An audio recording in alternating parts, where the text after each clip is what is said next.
All right, it's 3 o'clock. We will call the Strategic Initiatives Standing Committee to order.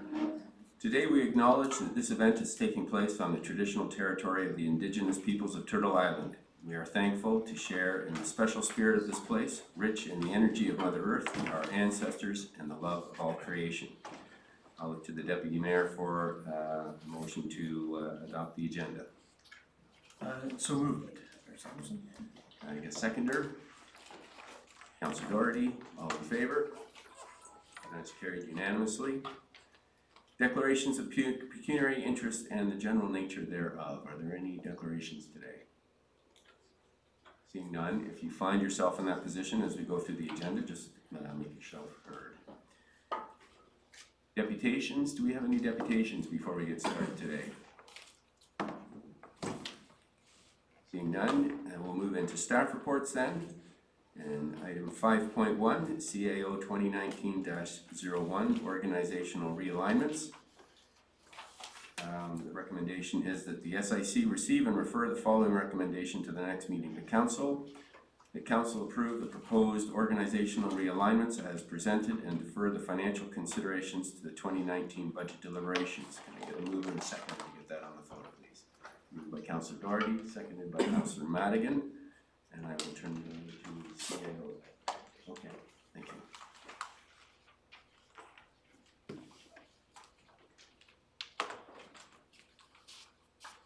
Thank you, Your Worship, members of council, colleagues, members of the public. I'm going to go through a quick presentation to articulate some of the changes that I'm recommending, and subject to council's approval, some of these recommendations are scheduled to be implemented later this year, also subject to financial consideration as part of the 2019 budget. So if you look at the context, I don't think this slide is any news to anyone sitting around this table. We are experiencing rapid population growth. There's a lot happening within this municipality. There's a lot of infrastructure challenges that comes with that growth, and there's also some major investment decisions that have to be made, not the least of which is to decide how council will deal with the proceeds of sale from both the Collis Power Stream share divestment and potentially the proceeds of sale from the Collingwood Airport. I think it's also important for us to sort of think about how we might be able to enhance transparency and accountability across the corporation, and also build on some of the strengths. This municipality, I've said this before, we have an incredible management team and staff who work day in and day out to provide excellent service to the people who live and do business in Collingwood. I think we need to recognize that and build on those strengths and address some of the areas that we think we might have some vulnerability. Also, many of you would recall that we had a all-staff meeting late last fall, and many of the recommendations coming out of that meeting dealt with issues around morale, how we can communicate better, how we can build a more collaborative, inclusive organization, and how we could also develop talent across the organization. You would recall that as part of our last budget deliberations, one of the things that I spoke about is the lack of sufficient allocation in our budget to deal with training and development. I think any organization who's looking to the future should ensure that there's sufficient money in the budget to deal with talent management and talent development. The judicial inquiry is in progress. This was something that was launched by the last council. The recommendations will be forthcoming sometime in late summer or early fall of 2019. Part of the proposed reorganization is to get the organization ready to be able to implement some of the recommendations coming out of that commission, And last but not least, a regional review, which include the County of Simcoe, was announced by the provincial government. And I think we're obligated in some respect to try and position the organization to look for any recommendations coming out of that regional review. In terms of principle, when we look at the organization, and I should say that this was a collaborative effort across the organization. We had extensive discussion at the senior management table amongst department heads, and I also had one-on-one conversation with each department head, extensive discussions with the management cadre across the organization, and also spoke directly to staff who are impacted by the proposed changes. What we're trying to do here is to build a modern 21st century high-performing public sector organization, to look at how we might be able to optimize synergies across the organization. And a key foundation of this reorganization is to try and build what I call some centers of excellence. And there are three important components of the centers of excellence. One is customer service, the second one is investigation and enforcement, and the third one is the good government. So these three pillars, in my view, form what I would describe as a core component of the organization realignment. The other major imperative here is to try and strengthen department heads' ability to manage their core business. And over the last year or so since I've been in this role, I find that there's a significant amount of distraction from department heads in terms of dealing with their core business and their core priorities. And that has resulted in some cases exposing some vulnerability across the organization. So part of the attempt in this reorganization is to try and enable department heads to focus on their core business and their core priorities. Of course, with growth that I spoke about, there's a tremendous amount of challenges that will confront this organization. We've got a waterfront development. We have the growth and asset management initiatives, and this straddles a number of departments across the organization. And I spoke before about the whole judicial inquiry. The intention here also, and I want to emphasize this point, is not to build a bigger, larger, more complex organization. That's not the way to build a high-performing public sector organization. So we're going to look at how we might be able to minimize the number of FTEs. This is going to result in one or two new FTE, but this is not an attempt to try and shore up the organization through additional complement. The way I've spoken about this with the management team across the corporation is that we're trying to rekindle and strengthen that strategic ability for staff to look around corners. I mean, we do that now, but I think we need to attack this issue directly by trying to find a way to think beyond the here and the now.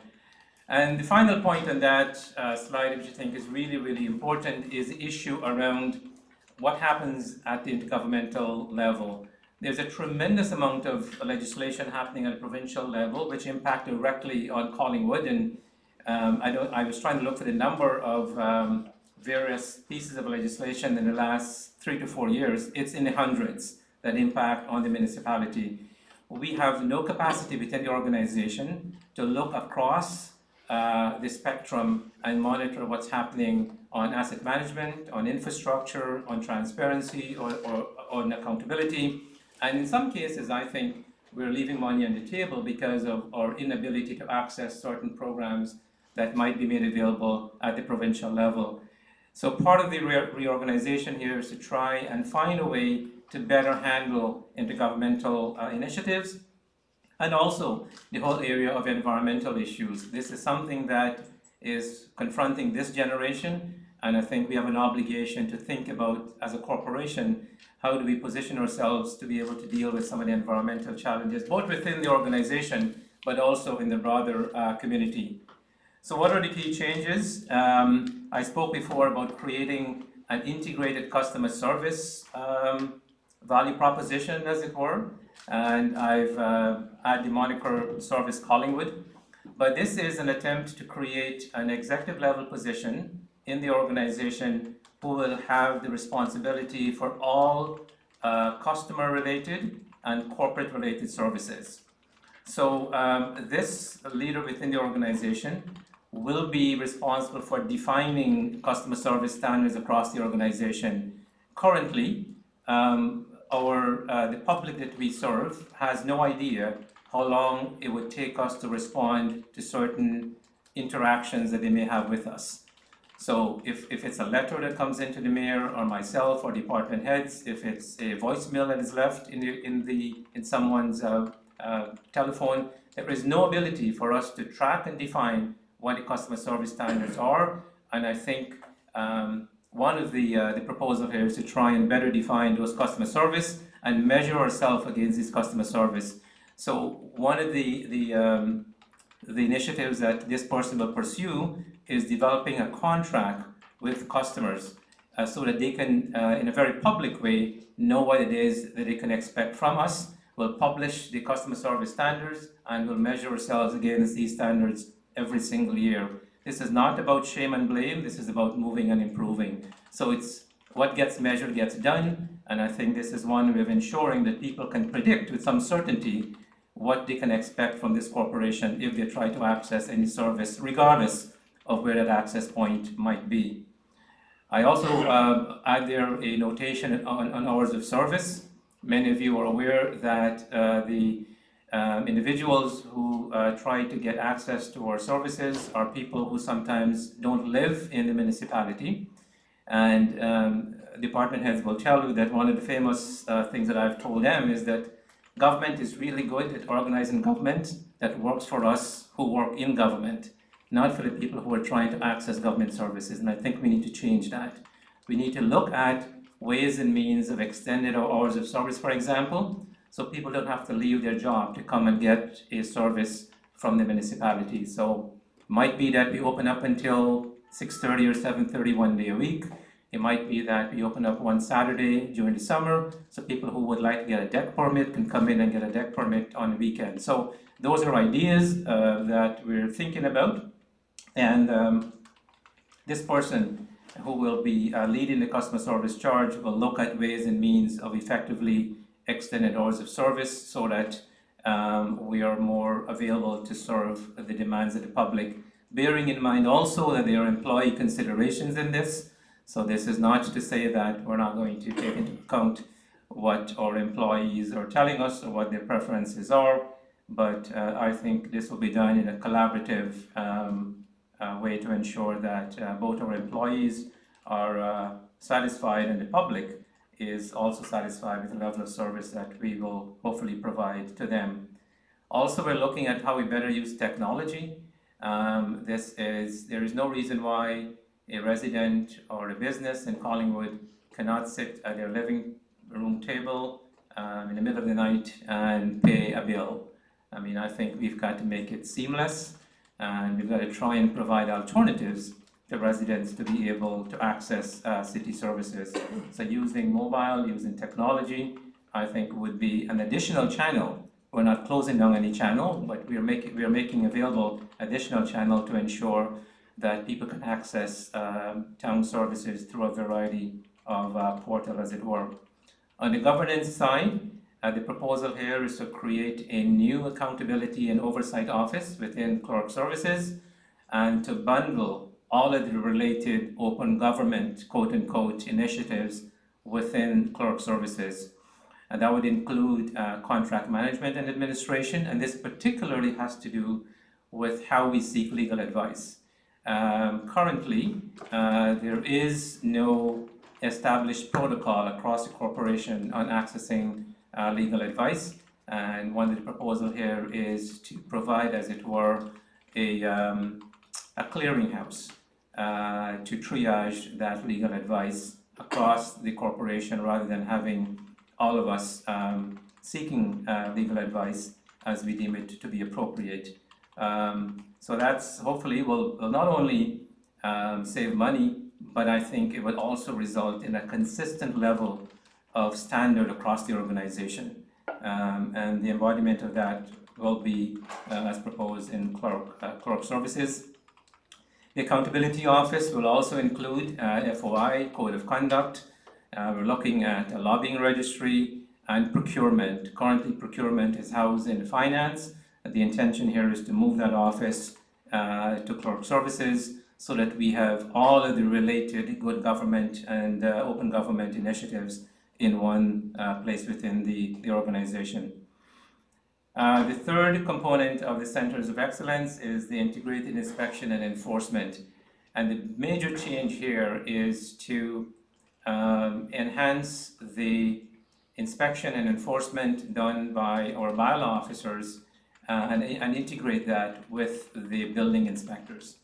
So the proposal here is to bundle all the inspection and enforcement services under one umbrella, and that will be under the jurisdiction of the chief building official.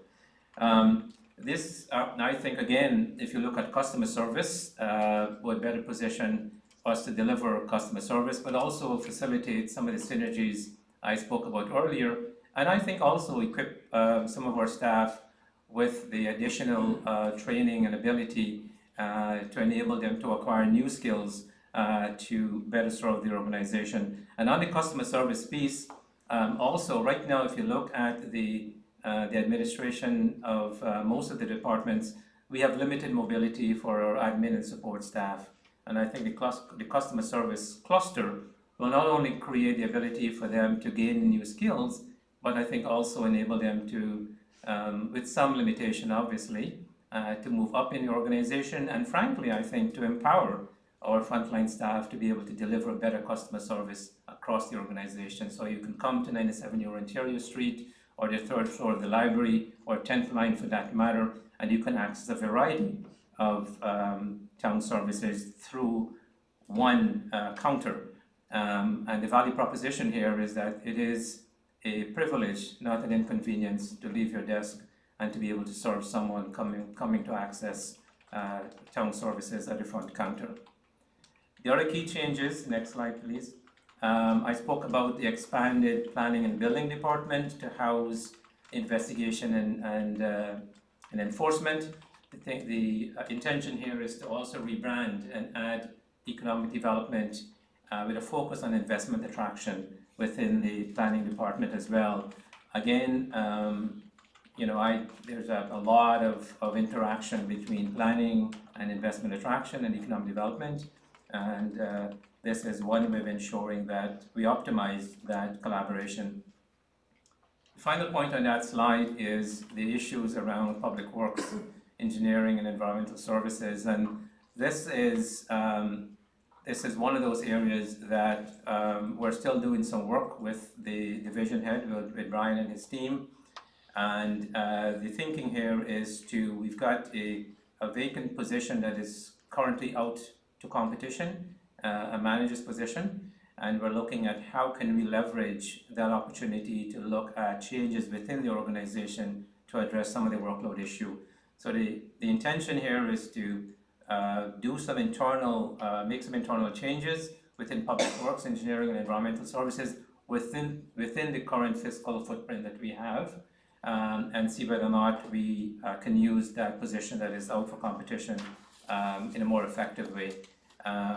If there are fiscal implications of that, I'll return to council with some considerations, or we'll bring it as part of the budget process. But the thinking in the public works area is to try and strengthen their ability to deal with issues in a strategic basis, but also to look at how we can address some significant workload issues within that department. On process, I spoke about process. I think we've done extensive consultation as a management team. We've had a number of months to think through this, and this is, I have to give a lot of credit to the department heads. This is an effort driven from within. This is not a third party giving us advice on how to reorganize the municipality. This is us coming up with some ideas that hopefully we believe will result in better customer service as the core component of what this is all about.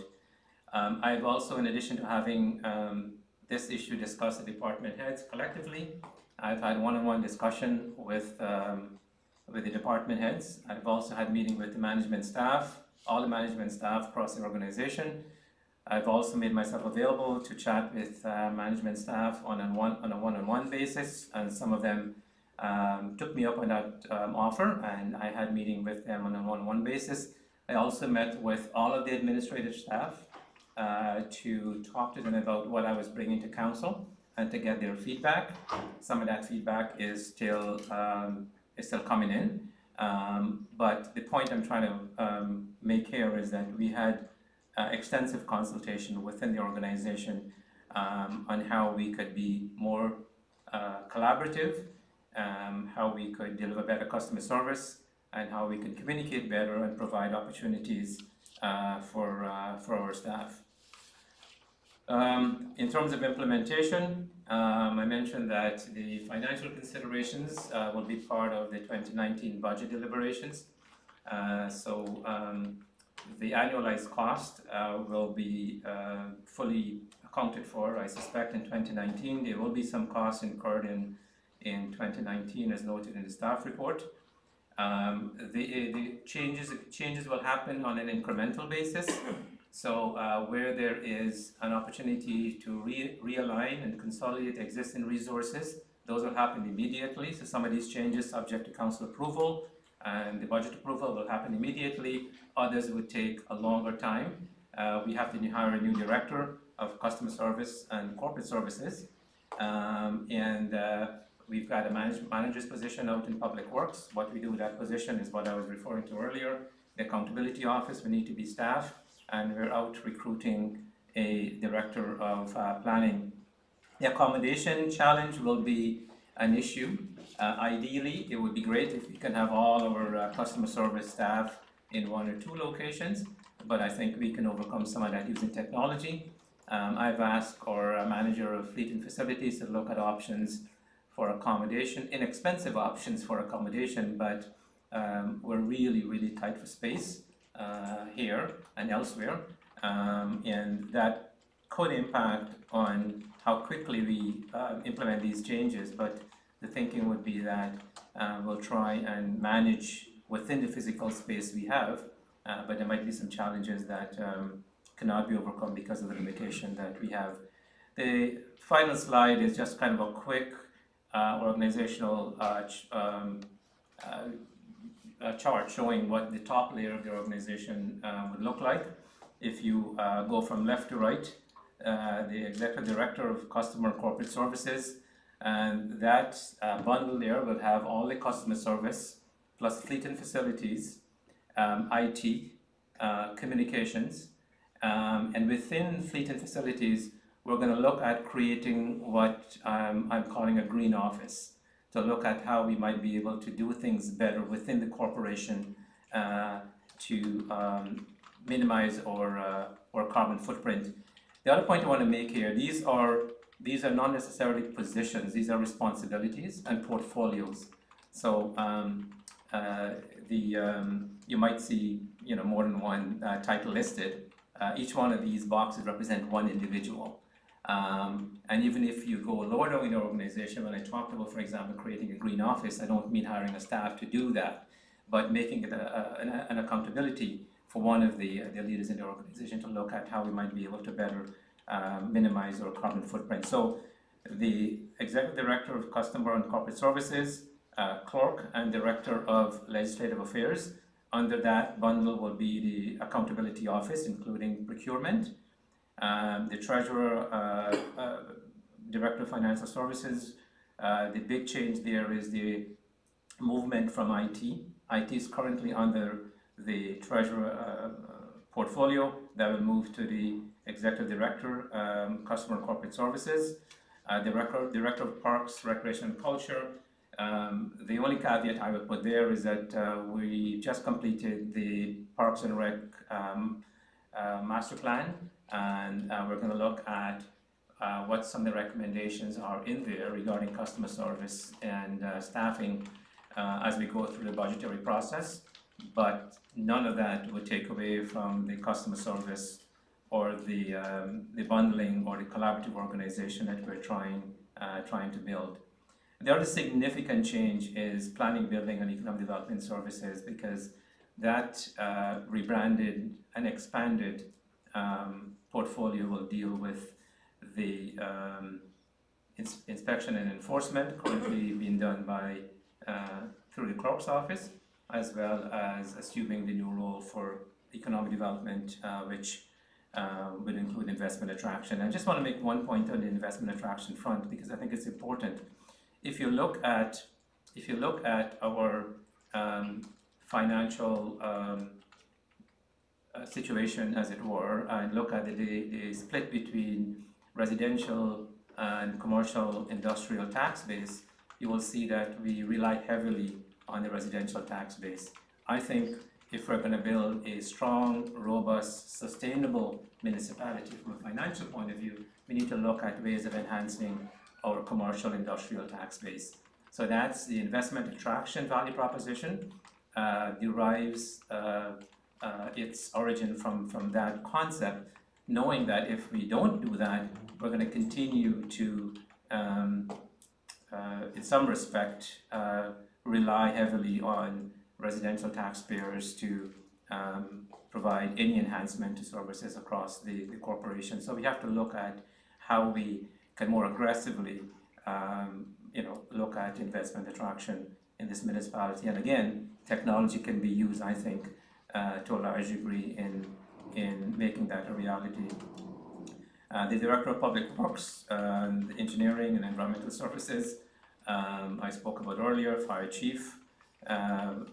Department will largely remain unchanged, except that I should say that even the Fire Chief and his deputy and his admin staff are prepared to sort of act as a point of entry for different town services. So if, for example, someone wants to hand in a building application and they can get to the fire hall, they should be able to do it there. And the admin staff will be equipped with the ability to do it. So the intention here is that the first intake and the first tier services should be available and accessible anywhere across the organization, regardless of your point of entry. That person may not do anything with that. They may just receive it, make sure it is complete, and then they ship it off to planning, or they send it to 97 Ontario Street. But the point here is this kind of seamless customer service is what we're looking at creating across the corporation. So that's the, sorry for the length of time it took, but that's the proposal for the realignment that we're bringing forward for your consideration. Great, thank you very much, Fareed. We have questions or comments around the table, Council.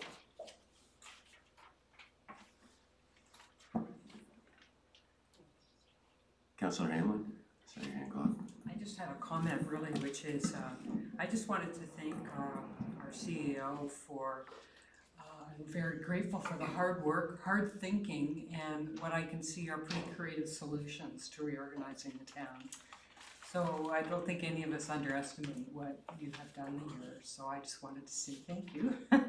I also wanted to say on behalf of our residents and businesses that are still to come, for the focus on customer service, because that is really what we're all about here.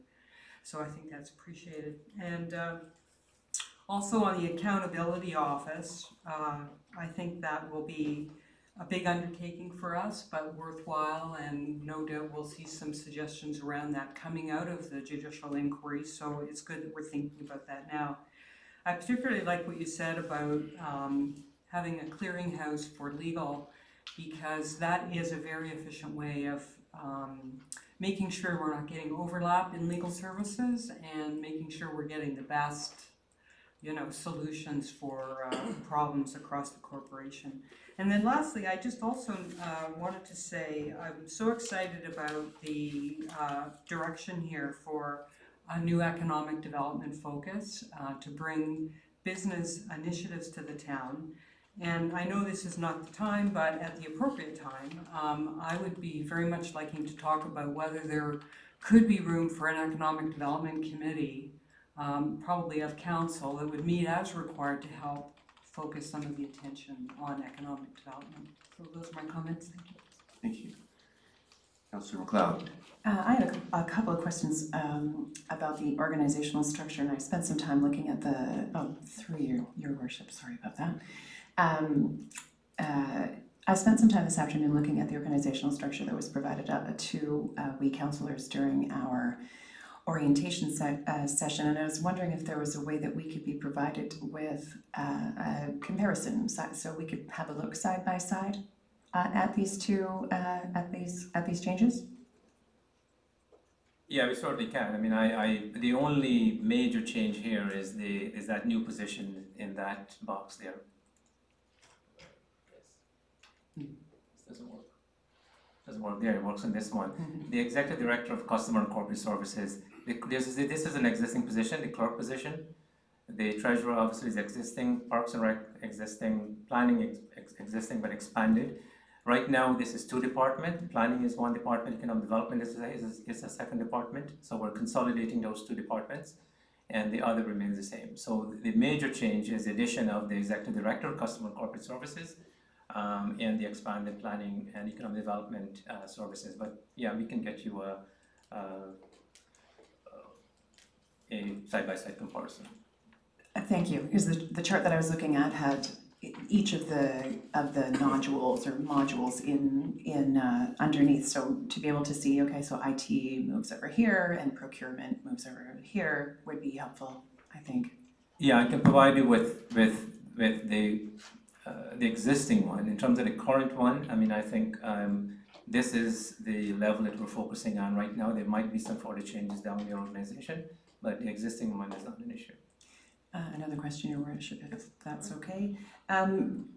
What message is it that we're trying to send by taking economic development out of one portfolio and moving it into planning? Is that we're saying, what I hear from residents and from constituents is that we're too pro-development as it is, too many new developments, and I've heard that around this table.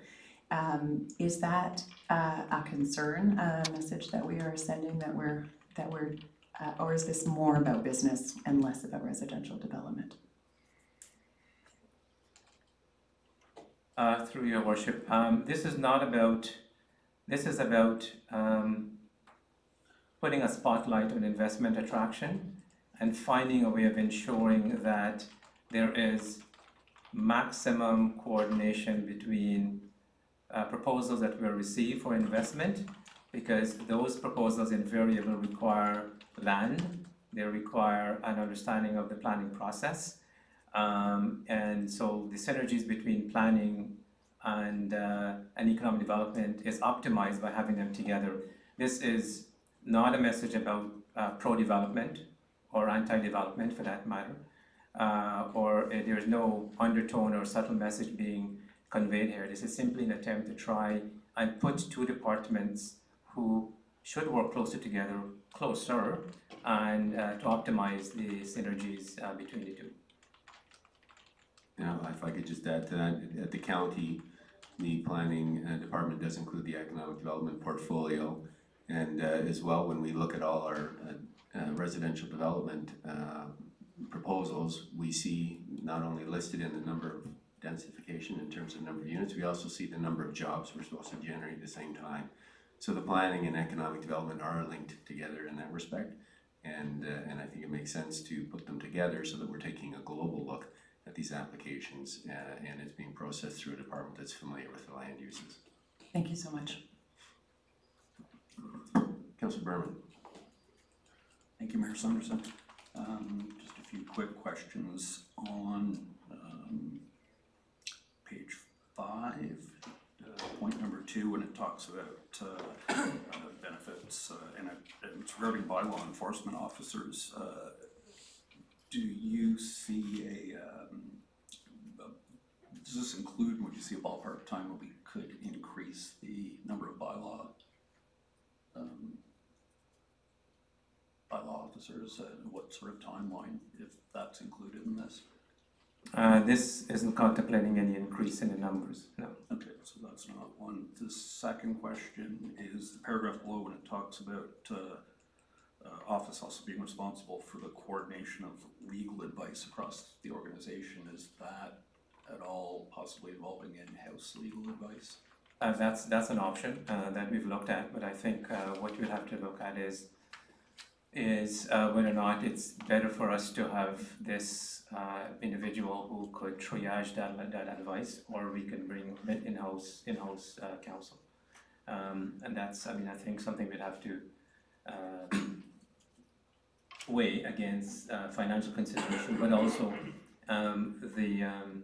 we need advice from a number of lawyers with different expertise, and sometimes it's difficult to get one individual with the requisite expertise, because in the last several years we've been dealing with lawyers that corporate planning lawyers, environmental considerations, people deal with real estate, so that skill doesn't necessarily reside with one individual, but certainly the option of having in-house counsel is something that we will look at. Okay, thank you. And then two quick to do with dollars and cents on the effect on the town finances. The 500,000 is included in the draft operating and capital budget, so that money's not coming from anywhere. That would be as part of the proposed taxes. That would be part of the proposed, yes. Okay, and then at the very end when it talks about it's anticipated there will be an annual savings. Has there been even a ballpark estimate on what that might be over 5 or 10 years? Through you, Your Worship, I can hazard a guess, but it'd be a bit of a challenge. I mean, I think one of the messages that we're sending in this is that this is not an exercise in downsizing. There might be some savings resulting from attrition. So certain positions, people, when they retire, we might, go through a due diligence and whether or not we need that position where it currently resides, or we need it someplace else to shore up one of those 3 years we talked about. So some of that might result in a reclassification, which might result in savings, but it would be really difficult at this stage to be able to say exactly what that savings will be. Great, thank you. Councillor Doherty. Thank you, Worship. I will echo Councillor Hamlin's remarks in regard to the very impressiveness of this recommendation. In many ways it's intuitive, but it certainly looks on every level like it will work very, very well. I'm wondering at what point we will see these various departments expanded out so that we can see how roles and responsibilities will relate to the department. So through you, Your Worship, I mean, if Council approves this and if Council approves the financial consideration in the budget, some of it will happen immediately. Some of the changes where we have the physical resources moving from one department to the next. I'll give you one example. IT can move as soon as we get the requisite approval. The reporting relationship will change. Doesn't necessarily mean that they will physically change where they sit or where they're located, but the reporting and accountability relationship will change. So in areas within the organization where that can be accomplished, it will be done immediately after the approval is obtained. In other areas, for example, where we have to go out and hire an executive director, we're getting ready to begin that competition as soon as approval is obtained. So that might take 3 or 4 months. So the customer service bundle might take a bit longer to implement. The one thing I want to add, and I want to give credit to the clerk and the treasurer, we had started a pilot to develop what we call customer service ambassadors. So you may see there are 2 individuals out in the front counter here that is providing that level of services, trying to, and they're now in the process of going around to different departments to better understand their business. And when we had the staff meeting, staff told us that that's what they'd like to do. They'd like to know what's happening in other departments because they feel a bit siloed in their own departments, not knowing what's happening across the other parts of the organization, especially the administrative staff. So this whole customer service piece has been started by the clerk and the treasurer as a pilot to try and build that foundation upon which we can launch this broader customer service strategy. Because some of that, the fully mature piece, I think will take probably a few months. But where there are existing positions within your organization, those changes can occur immediately after council has given its approval. Great, thank you very much. Any other questions from council? And I have one question, and wonder if I can just get clarification from you, Fareed. By moving the bylaw enforcement over to the building department, my understanding is we're taking that off the tax-based salaries and putting it into a self-finance department. Is that right? It may not be as clear-cut as that, Your Worship. There are still discussions in that regard, and some of the advice we've got is that it would not be easy to transfer resources that are not attached to the inspection of buildings to the rate base. Okay. So what we're looking at that consideration.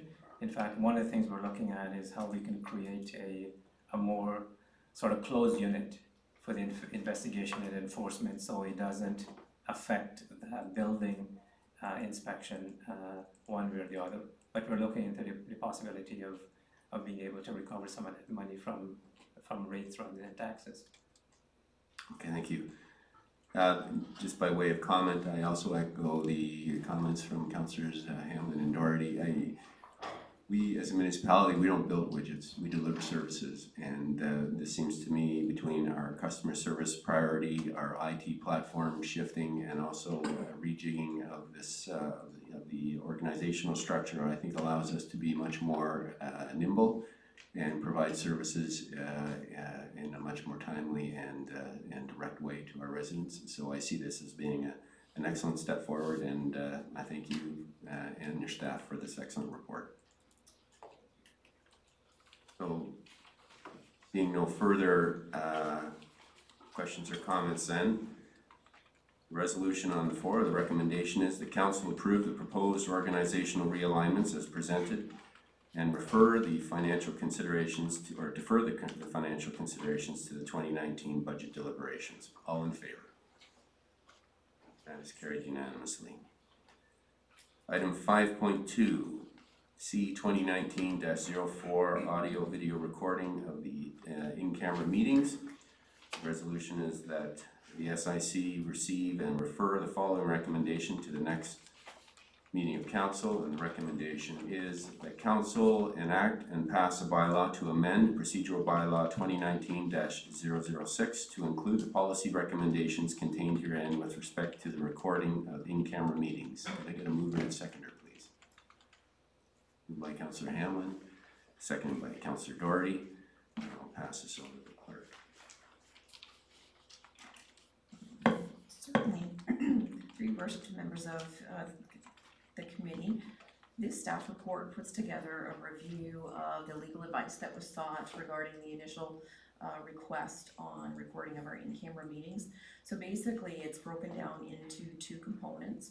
Council has already authorized proceeding with the recording of in-camera minutes. It's the policy components of it that we will include within the procedural bylaw that is up for discussion today.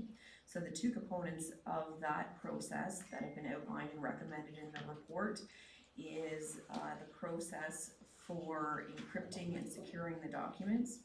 So it is recommended that the document or the recording be encrypted by means of an electronic device, so whether that's utilizing a USB or a DVD or a CD or whatever the technology of the day becomes, ensuring that that information contained on whatever device it's stored on is encrypted and is not located on a town server, so it can't be accessed by anyone. That document or recording will be located in the town vault together with the official council minutes and also contained within a locked box within the vault.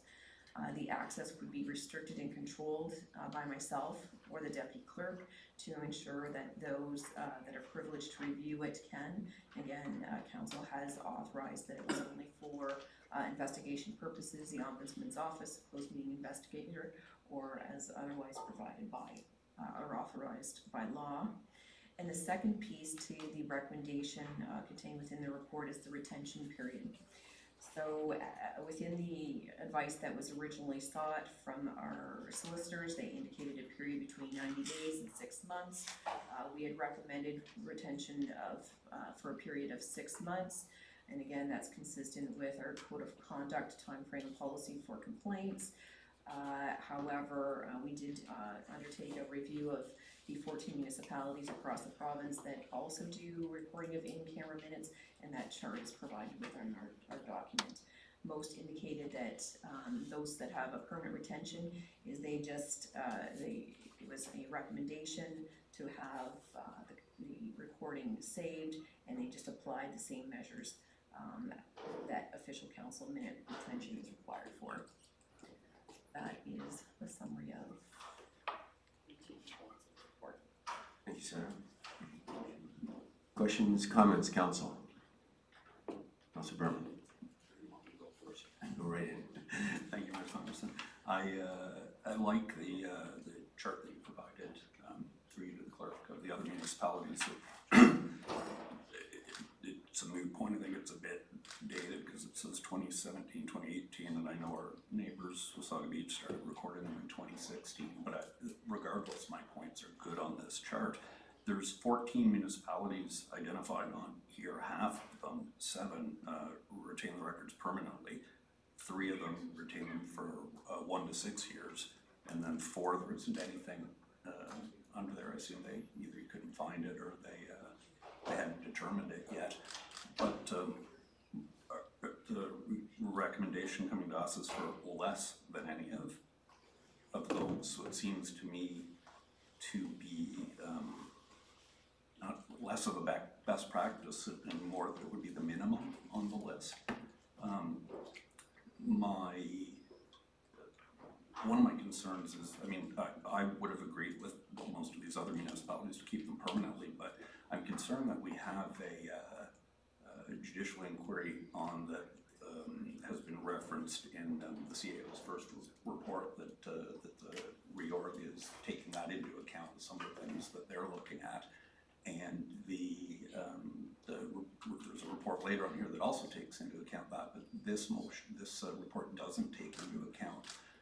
If it wasn't being saved permanently, I would at least like to talk, or whatever the proper process is, to talk about perhaps saving it for a year until the judicial inquiry recommendations come forward, which the CAO said would be early fall. As this may be part of the recommendation as well. So I would hate to go 6 months and then find out that we should have known better when we looked at it. But I don't know the process to am I offering that up? I'll look to the clerk, but I guess just to be clear, are you asking to amend or suggest something other than the second recommendation in terms of retention? I guess I would be suggesting that to save them permanently, as most of these do, but if that's not the will of council, to at least maybe save them for a year and then reconsider it after the recommendations from the judicial inquiry. Okay, I'll look to the clerk. I don't know if we deal with the amendments first, like we would at this council meeting, or if we how we do at the SIC level. Certainly through your worship to members of the committee, I think it would be best to vote on both of these separately. So we'll sever the motion, and the motion will be regarding the encrypted electronic device being stored in the vault, separate from town servers, and restriction control access by the clerk or deputy clerk. And then the next component would be that the audio and or video recordings of in-camera meetings be retained for a period of 6 months, and then that motion be held, and if it's defeated, then another motion be put on. All right, so in that vein, let's deal first then with the encryption aspect of the recommendation. So are there any comments or questions on the encryption portion of the recommendation? Seeing none, then I'll call the vote on that. All in favor? And that is carried unanimously. So now dealing secondly then with the retention aspect, are there other comments or questions? Councillor Doherty. Thank you, and through you to the rest of council and the clerk. I have no concern about this recommendation for 6 months. First of all, because it is consistent with our current code of conduct. That's number one. Number two, because really and truly, the onus is on this council and on staff to ensure that the reasons why we go in camera are valid from the outset, and that during that meeting, that the chair of that meeting ensures that we stay on topic, and that is our responsibility. But notwithstanding, if we should ever get off track, it just seems to me that if we keep the information for longer than 6 months, that any length of time provides greater opportunity for potential breach. And it just seems to me that this is highly confidential information, and we keep it for a amount of time that's consistent with the code of conduct and then destroy it. Those are my thoughts. Thank you. Councillor Madigan. Thank you very much, Mayor Saunderson. I agree wholeheartedly with Councillor Berman. I don't think any of us would have anticipated that within any council's term that something could go sideways before 6 months. So I would look at just following the ombudsman's lead, and I don't think through Councillor Berman's comments about waiting for what the judicial inquiry sets out with their recommendations, that holding it for a year. But it's not so much as this council, it's moving forward with other councils to set a precedent for policy and procedure that they follow. And I think this, going along with the other communities that have chosen to do this, and I'm sure there's more, because as Councillor Berman said, Wasaga Beach is now doing it, that this is now becoming the norm in Ontario municipalities. So I think rather than bucking the system, a year is not a lot to ask for, but I do believe that his comments, as per the judicial inquiry, will shed a lot of light on it for us. So I will not be supporting the 6 months. Thank you. Councillor Hamlin. Hi, thank you. I would like to speak in favor of the recommendation. I just did a quick Google search. There's 444 municipalities in Ontario. So there's roughly 3% of municipalities are using a recording of their closed, session meetings. And I know that, we have voted to have these proceedings recorded. I'm in favor of that, and I voted for that. But I think we should take baby steps here, and we shouldn't get ahead of ourselves. I think if the Ministry of Municipal Affairs wants us to get into this full bore, it should come from the ministry, and there will be suggestions and requirements around this. And maybe it's because I'm new to council, I just don't know what all this means yet, but in terms of having recordings, some of these municipalities have done 1% of them permanently. I'm not really sure what that means, but I just don't know why we should get ahead of ourselves on this. And I'm in favor of the recommendation as written. Thank you. Other comments or questions? I have a couple for the clerk. First of all, I just want to be clear, we're retaining the closed door recordings, meeting recordings, and the purpose of the 6 month timeline is there is because that's the timeline in which somebody can lodge a complaint about the propriety of the in-camera meeting. Is that correct? Correct. And the reason we're retaining these minutes, at least under the auspices of the legislation, is that we are doing this to augment our written minutes, so that if there is an investigation within that 6 minutes, the investigator will have the benefit of the recording as well as the written minutes. Correct. And if I understand the legislation, section 239 says that minutes are to be broad and general and not verbatim. So this is an augmentation of the requirements under the legislation. Okay. And my understanding also is that this is a procedural bylaw, so it could be amended at any point in time in the future if the recommendations from the judicial inquiry would suggest something other than what has been recommended by our solicitors. Correct. Okay. And these minutes are being retained only for the purpose of a closed meeting investigation, or if they're compelled to be released by order of a court. These are not to be used by any council member, staff member, and they're not FOIable. There's no availability for anybody else to touch these minutes or to listen to the recordings unless it's done in the context of a complaint or there's a court order. Okay. So while I understand the desire to keep these permanently, I don't think these are records that are for an FOI. They're not public records. They're never to be accessed by staff, council, or the public unless it's done in the context of a complaint, which can only be brought within 6 months. So by retaining them for 6 months, we're complying with the legislation, or by virtue of court order. And so for the present purposes of this motion, I will support the recommendation. However, if during the course of the judicial inquiry, the inquiry makes a suggestion that we should retain these records for longer than the purpose of the closed door meeting investigation, I would certainly be prepared to support that recommendation. Having said that, then, Councillor or Deputy Mayor Hall. Through you to the clerk, just a point of clarification. To Councillor Hamlin's point regarding the number of municipalities currently with a policy or bylaw in place, I would suggest comfortably that we're probably the only one that currently has a judicial inquiry on the go. Had the records from the council of 2010 to 2014 been recorded with the judicial inquiry and those involved, so Justice Morocco and council, would they have the legal authority to access those recordings for the purpose of the inquiry? They would. We included that as part of our, I believe that's part of the amendment. It said a judicial, or a public inquiry, a judicial inquiry. I'll double check, but it's the intention that it would. So in saying that, I appreciate the fact that our code of conduct says 6 months. Wouldn't it have been nice to have had recordings available for the inquiry for the term of 2010 to 2014? Okay.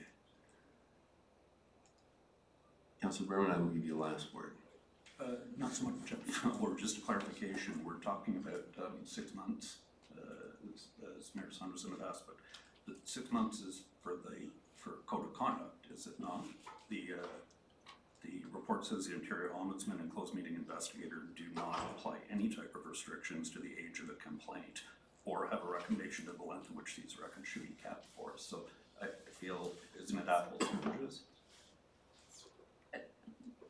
Through your worship to the committee, I am going to, I'll double check the closed meeting investigator policy because I believe there was a time frame to that, but I'll make sure it's included in the amendments to the next report whenever it comes forward to council. It's my understanding there is a time period for the complaint to be initiated. It's definitely within the code of conduct for the 6 months. It's the closed meeting investigator that I'm going to take a review at. Okay.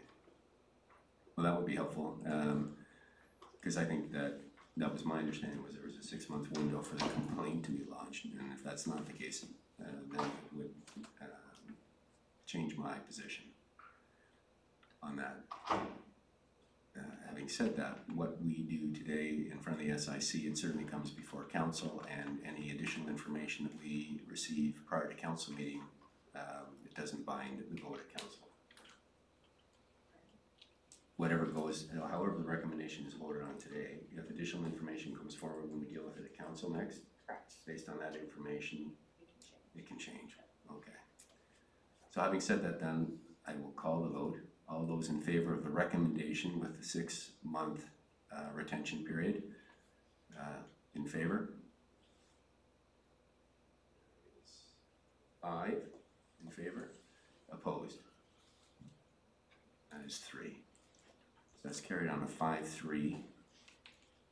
We are going to get confirmation on the invitation. Okay, thank you very much. Next item, 5.3. HR 2019-02, Policies D-21, Council Staff Relations, and Policy E13, council parental leave. The recommendation, the motion is that SIC receive and refer the following recommendation to the next meeting of council. The recommendation is that council receive, approve policies E21, council staff relations, and E13, council parental leave as presented. Can I get a mover and a seconder on that? Moved by Councillor Madigan, seconded by Councillor MacLeod. Welcome, Melissa. Good afternoon, Your Worship. So this afternoon, we are bringing forward two policies, one outlining council staff relations and the second one regarding council parental leave, and both of these policies are required under Bill 68 or Modernizing Ontario Legislations Act, and they have to be in effect for March 1st of 2019. So the first policy regarding council staff relations has been prepared to guide the nature of business interaction between members of council and staff. The policy outlines the roles and responsibilities of the parties, as well as procedures and processes to be followed to maintain a respectful working relationship. We do want to note that this is a secondary policy to the procedural bylaw and the council code of conduct. So if there's any discrepancies between the policy or either of those two documents, the procedural bylaw or the code of conduct would govern in those circumstances. The second policy that you see before you is regarding council parental leave. So under the Municipal Act, Section 259 states that the office of a member of council would become vacant if the member is absent for 3 successive months without being authorized to do so by a resolution of council. So under Bill 68, they've introduced an exception to provide members of council with the opportunity to take pregnancy and parental leave and maintain their seat on council during that leave. So the policy is presented, outlines the entitlement for members to take that time off, so 20 consecutive weeks. They would maintain their right to exercise their delegated authority and participate on council as though they were not on leave. So basically the member seat is protected, so the office can't be declared vacant. If the reason for the absence is due to a parental leave and the absence does not require a resolution of council.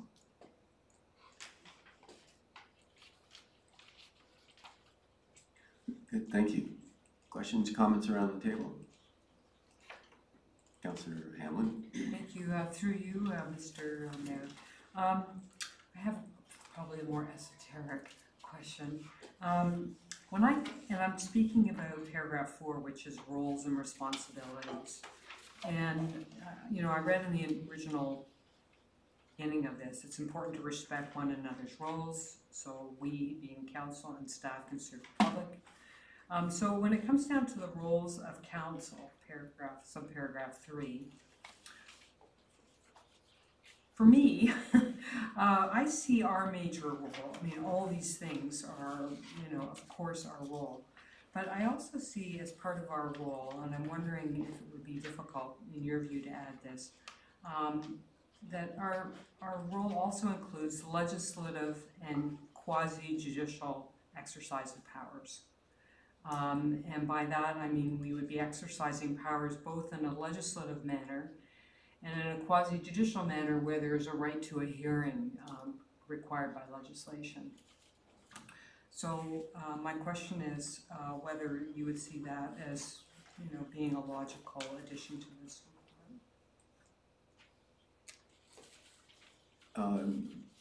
That sounds more like a legal question to me. Are you wanting to take a swing at that, or what do you think, Melissa? I would defer to either the CAO or the clerk Okay. on those particular matters. Yeah.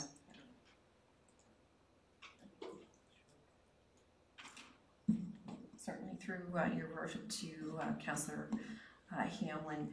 In looking at this, there's a number of various policies that broadly define a role, but what truly defines council's role is the role that's identified in the Municipal Act, and that role is also what is clearly defined within our procedural bylaw.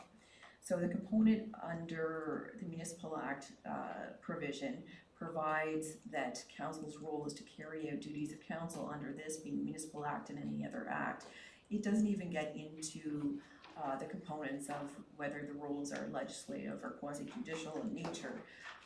So I would be concerned about making this policy specific to roles and responsibilities that, you know, are not meant to be in a relationship type of policy that HR is putting forward, but rather leave that within the responsibilities and the roles that we've included within our procedural bylaw and that under the Act. That's the only comment unless further. I guess if I had a comment, it would be that this is really to delineate the roles and responsibilities of staff versus council, and it's not in any way taking away from the roles and responsibilities that we have under other legislation or statute. So it's not really defining our roles on a statutory level. It's trying to draw a line between how staff and council function together. If I could just have one last comment on this. I only got a chance to read this afternoon because, you know, there was so much on the agenda to be looked at. And so I did try to get some info on this before, but so it's hard to have this discussion here, let's just say. But I did look in the Municipal Act, and it does speak about the legislative and quasi-judicial role of council, and it's, you know, particularly in the section that deals with delegation of powers. And I just thought, and I'll just, you know, and I don't have a strong feeling on this, I just really thought that if we're setting out our roles and responsibilities, truly that's what we do, and we should all be having that, you know, top of mind. But as I say, if there's not a will to take this forward, I'm not fussed. Well, we'll take those comments into consideration, and if there's any changes, they'll come before the council at the next meeting. Councillor Doherty. Thank you, Your Worship, and this is in regard to the maternity leave of absence policy. First of all, it's very good to see this come forward in that this has been one of the biggest barriers toward young women getting involved in politics, and including especially municipal politics. But I just had a question just in regard to the 20 weeks. Where did that come from? Through your worship, the 20 weeks is actually set out in the Municipal Act, so that is wording from the Act itself that decided on that 20-week period. Okay, thank you. Would there be any latitude for us to consider an alternate duration, or would this be, in your view as HR manager, would this be an acceptable duration, at least from a human resources standpoint? Through your worship, the 20 weeks is the minimum. Council has the authority to make that period longer if you so choose. Okay, thank you. Maybe for point of clarification, what you're saying is that if somebody misses meetings up to 20 weeks, is that the timeline there? Is that where the 20 weeks came from? So under Bill 68, that's what they specified as that's the allowable period under the Municipal Act. Okay. That someone's seat would be protected, and that's the absolute minimum period. However, council does have the authority in its own policy, which is the one that's coming before you today, to extend that period. But 20 weeks would be the absolute minimum under the Act. Okay, thank you. You have a follow-up, Councillor Doherty? Yeah, so, and I don't want to overcomplicate this, but if there is latitude for us to consider a duration that would be exceptional to the standard for an exceptional circumstance, I wonder if that is something that we should consider.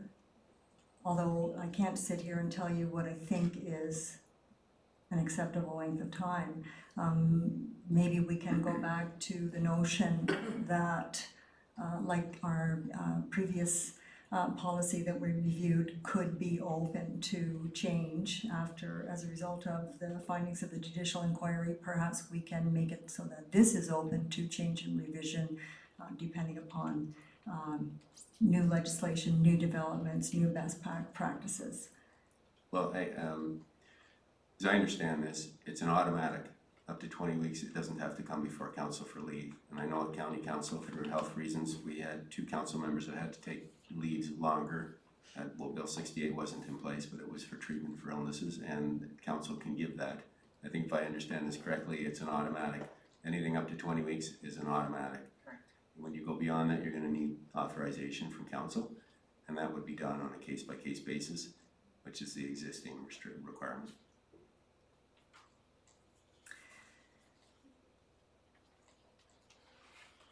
It just occurs to me that, and you know what, maybe I'm splitting hairs a little bit, but just that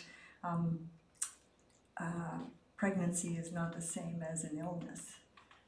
No, I'm just using that because before it didn't exist in that context. Yeah, But I'm saying if there's an automatic 20-week window here, that's what the legislation says. And so if somebody, whether it be someone who's pregnant or is suffering from an illness in the circumstances, can come before council, and we can certainly grant them longer than that. Okay, yeah, okay. any other questions, comments, Councillor McGrath? I think I just want to build on what Councillor Doherty was saying, is that there's something off-putting about a new mother having to come to council to ask for her full pregnancy leave, I think is where you were trying to go with that, Councillor Doherty? Thank you very much. I think that's exactly where I was trying to go.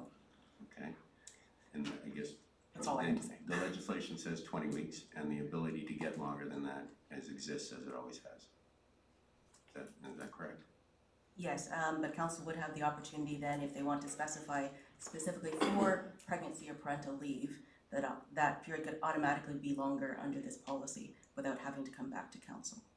So that's an option as well. Is that an option you'd like to pursue, Councillor Doherty? Yes, I would, Your Worship. It's just, as I say, I can't sit here and tell you what I think the duration should be. But I guess I would like to pursue something longer than 20 weeks. I'll turn to the clerk.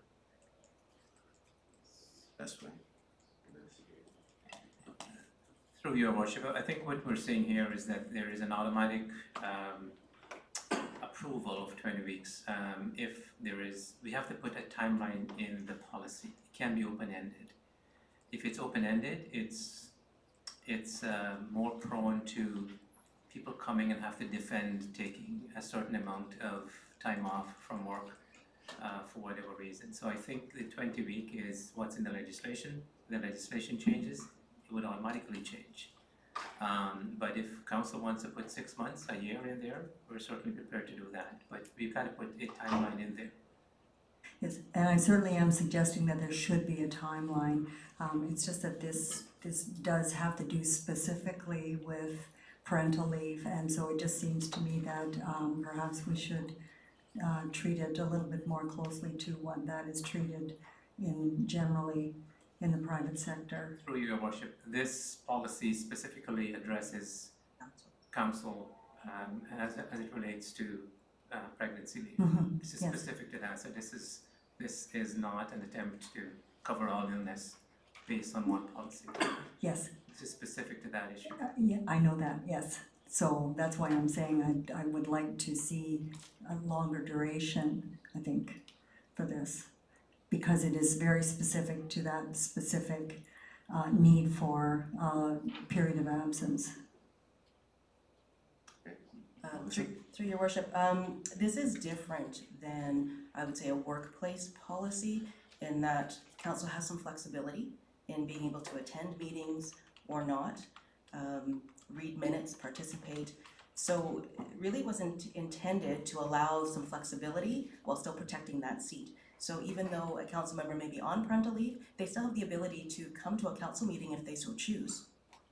It just means that council can't declare that seat vacant for that period. So you are still able to participate on council even while you're technically off on leave. So this protects all of those rights for remuneration, for expenses to be covered, for attendance at training. It just allows the flexibility for that individual who may be off to have that seat protected, have all of their rights and responsibilities protected, but they still have the option of coming back, so they're not excluded from anything during that period, other than council can't declare that seat vacant. So I just wanted to be clear on that too. It is a little bit different than someone who's off and can't come to work on a daily basis and carry out those duties under a parental leave. So council would still have the opportunity to participate. It's just that they have that choice to do so or not. Yes, yes, I understand that, and I apologize, I don't mean to be obtuse, but I do believe that I personally would like to see a longer period. All that understood. Councillor or Deputy Mayor Hall.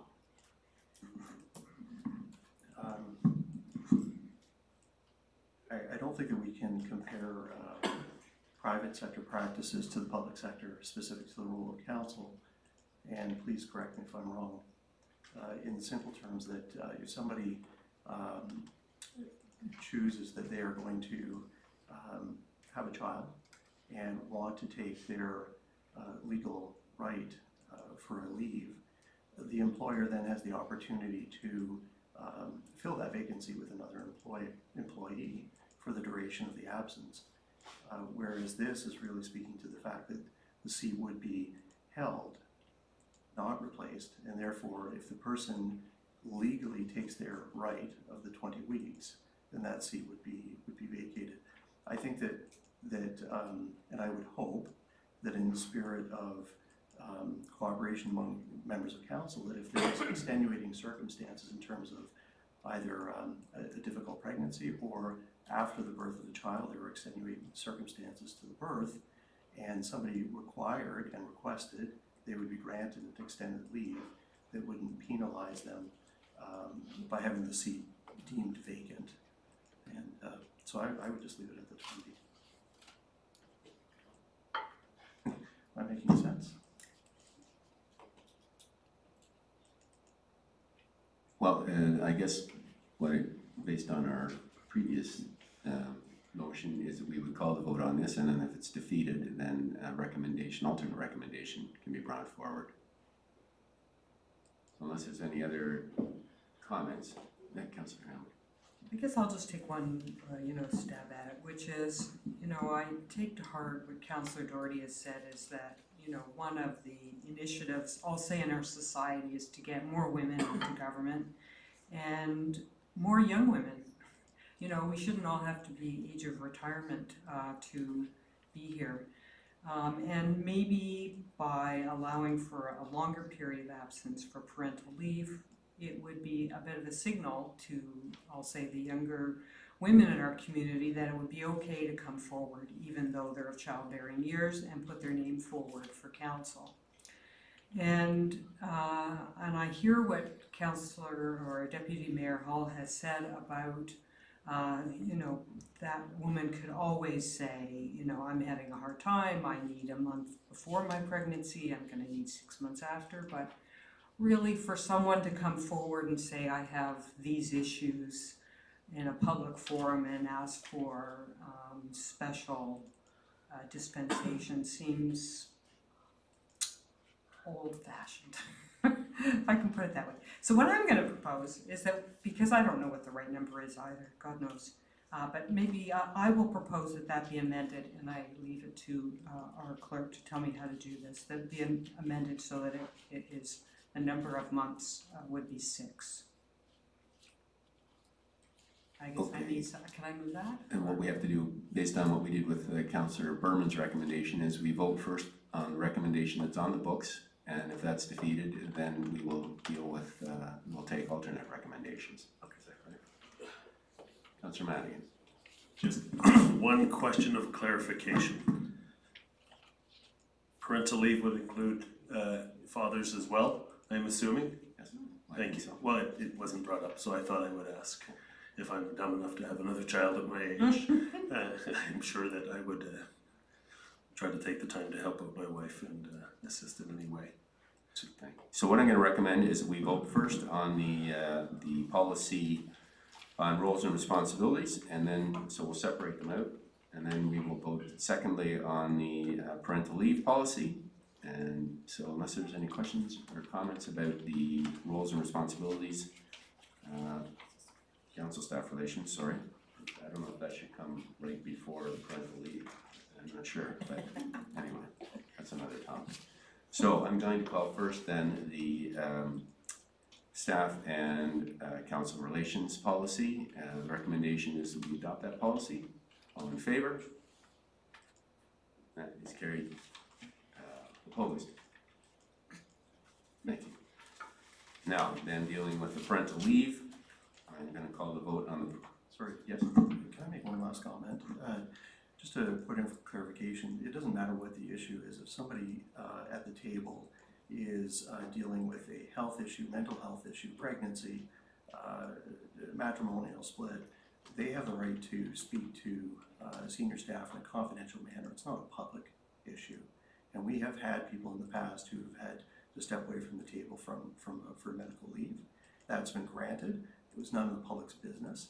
If that person wanted to make it their business, they so choose to do so. But I just want to make sure that people know that it's not that they have to come and justify. In no way, shape, or form do they need to do that. Look to the clerk to confirm that. Can I have a follow-up question on that? Just a Oh, second, we're sorry. gonna deal one issue at a time here. So can I get confirmation of Councillor Hall, Deputy Mayor Hall's comments? Within the policy, it indicates that council authorization would be required. So a public council resolution would be a requirement, but the details of anybody's personal request is confidential, privacy-based information. It would be dealt with in camera and then it would come out for a resume report. So the fact of the vote authorizing the leave, leaving aside the parental leave, would be, the authorization would happen in public, but the justification, explanation, request would be dealt with in camera. Okay. Is that what you were looking for? Okay. Councillor Hamlin. That was my question. Okay. I have another question, a question and a comment as well. What is it that is in the rules for town staff, through your worship, to Clerk Holness? What is, or sorry, to CAO? I mean, is it a year, or what is it that staff receive for parental leave nowadays? Well, actually, I guess sorry, Melissa would be the one to answer that.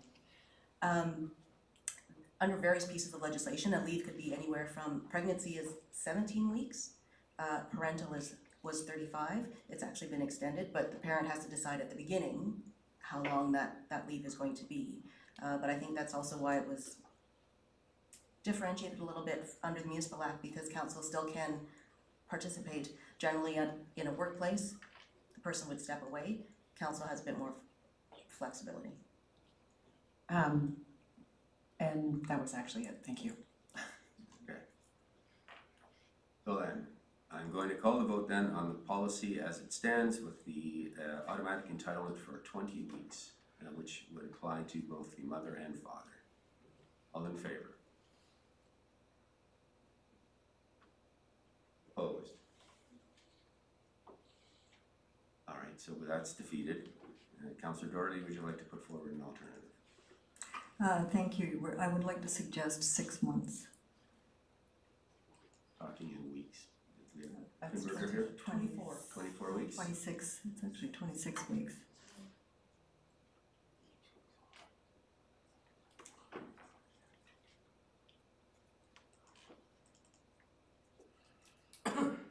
Questions, comments, council? Deputy Mayor.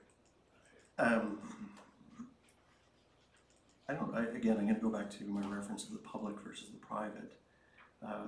If it's the will of council to make it so that someone has the right to take 6 months, whatever that translates into, 26 weeks consecutive, so that their seat is deemed not vacant and therefore not replaced. I do think that if somebody wants to do that, council though still should have the right to maybe fill that position, even if it is an interim basis, so that the continuity of business can carry forward. It's no different than the private service, or private in the sense that a person wanting to take a parental leave has that right. I support that. But the employer still has the right then to fill the vacancy so that the business of the day carries forward. That's all I'm trying to say.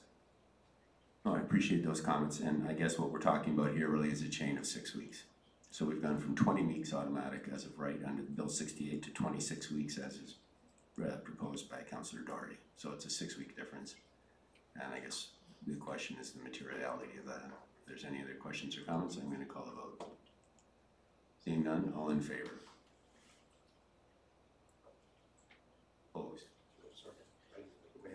Alright, so that is carried. Melissa, thank you very much.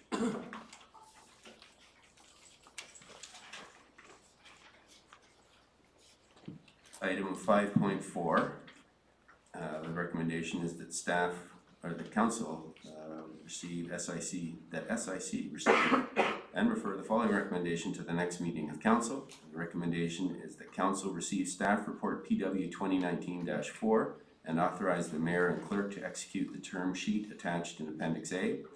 And further, that staff and the town solicitor be directed to work with the corporation of the town of New Tecumseh to negotiate and prepare the formal agreement for the upgrade and expansion of the water treatment plant.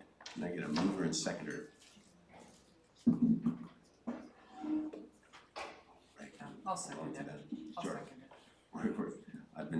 This is an SIC meeting, so we should be allowing the public to speak on any of these recommendations. So I won't ask for a mover and seconder yet. I think I'm gonna let Brian do his presentation, then I'll ask for public comment, and then I'll ask for a mover and seconder. My apologies. If anyone did want to speak to any of the earlier items that we've gone through, I will certainly give you that opportunity at the end of the meeting. Go ahead, Brian. Thank you, Your Worship and Committee. What I'd like to do is a brief presentation of the staff report that's before you.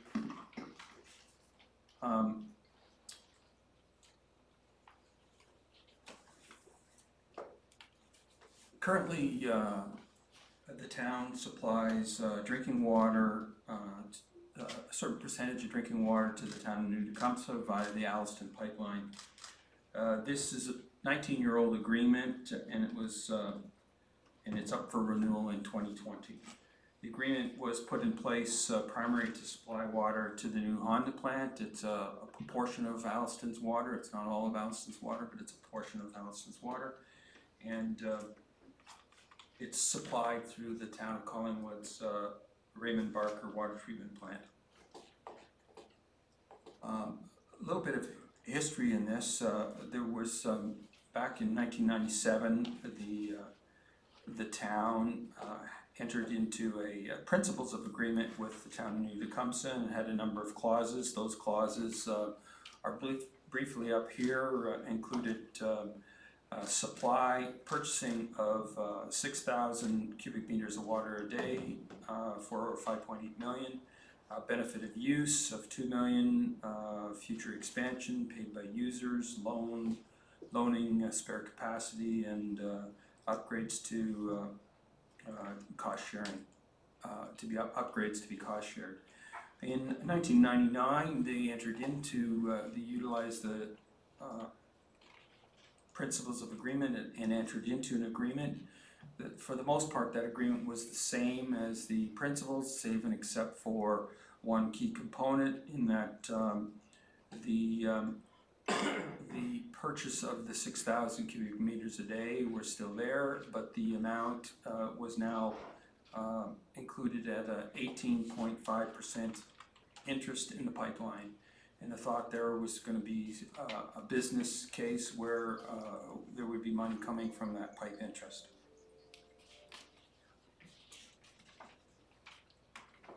Moving forward to today, the existing agreement expires in 2020. New Tecumseh has a need for substantial additional capacity. A recent study found that the preferred alternative for their water supply for the communities of Alliston was through the Collingwood pipeline.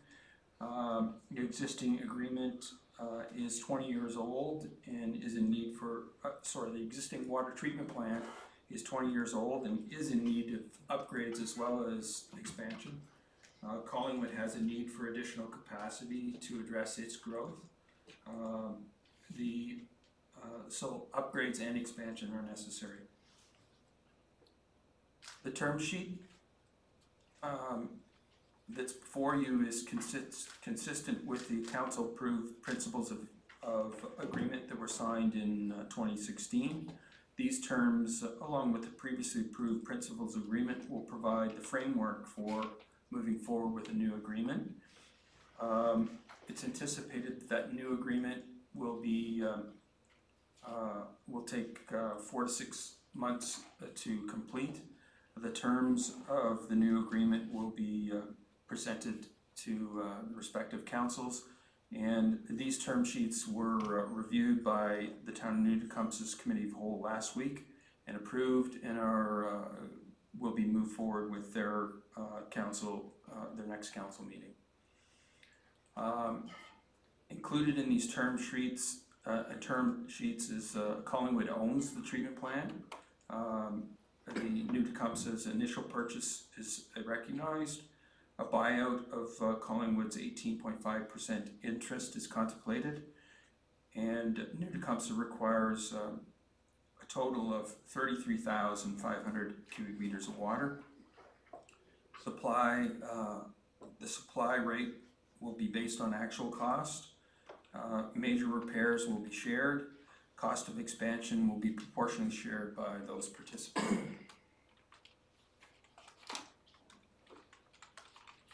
And that concludes my presentation.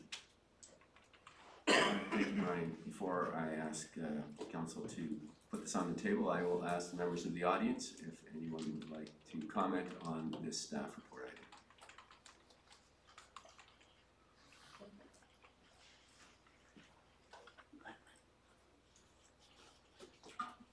Good afternoon, Tim Fryer, 75 Georgia Manor Drive, and I'll sign the sheet after I'm finished. Thank you, Mayor Saunderson, Deputy Mayor Hull, and members of council for this opportunity. Based on the content of this latest update report and staff's comments, I wanted to provide some additional comment to council as per the committee process. Recognizing this is only a summary update, which isn't expected to be all-encompassing, it does appear that some additional clarifications would be helpful. Firstly, it's very clear that staff continue to work most diligently to attempt to evolve this partnership agreement in conjunction with New Tech and the province. As noted in the body of the report, Collingwood ultimately controls the contract extension decision. It's also noted about the 1999 $20 million new filtered waters treatment investment. This had $10 million of funding from the province that MPP Wilson played a key role in helping to obtain.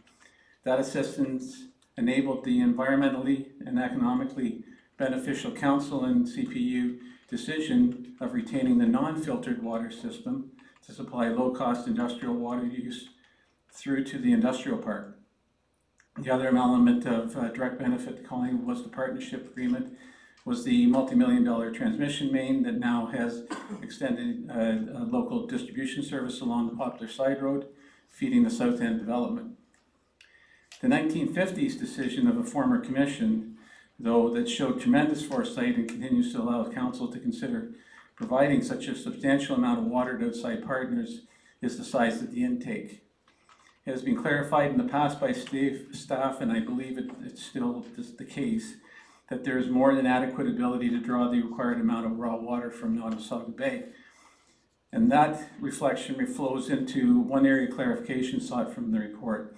Item number 12 of the term sheet refers to continuation of the existing agreement provisions and then includes 4 possible items. Another provision would be the continuation of the requirement for all water distribution to remain within the boundaries of the MVCA watershed. Hopefully. This was a major pillar of the original decision to provide filtered water outside municipal boundaries. Environmental protection was the premier reason, but also to remove the possibility of excessive commercial use of the water. This particular clarification highlighted itself to me when reading the reference in last Friday's media story about New Tecumseh extending distribution service to Tottenham. Another aspect of the information in that article that stood out is the reference to debt relating to the pipeline outside of Collingwood's border.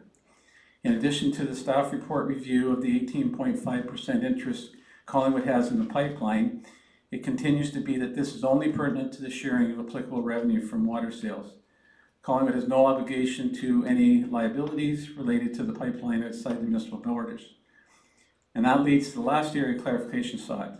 Item number 1 on infrastructure summarizes in general, so it's understood again that it's not all encompassing, it's just a guideline. The reference to Collingwood's boundaries stands out from the aspect of an understanding that when terms are agreed to, they'll include what happens if the municipal border changes. There is a possibility of this, of course, after the province's recent decision to include Simcoe County in the upcoming regional review analysis, and clarification on that would be appreciated. In closing, I again want to thank you for the opportunity to review my comments with you. I understand that there will be not any direct response. I'll listen to the pending council discussion on the matter and then follow any future reports as negotiations proceed. Thank you. Thank you. Matt?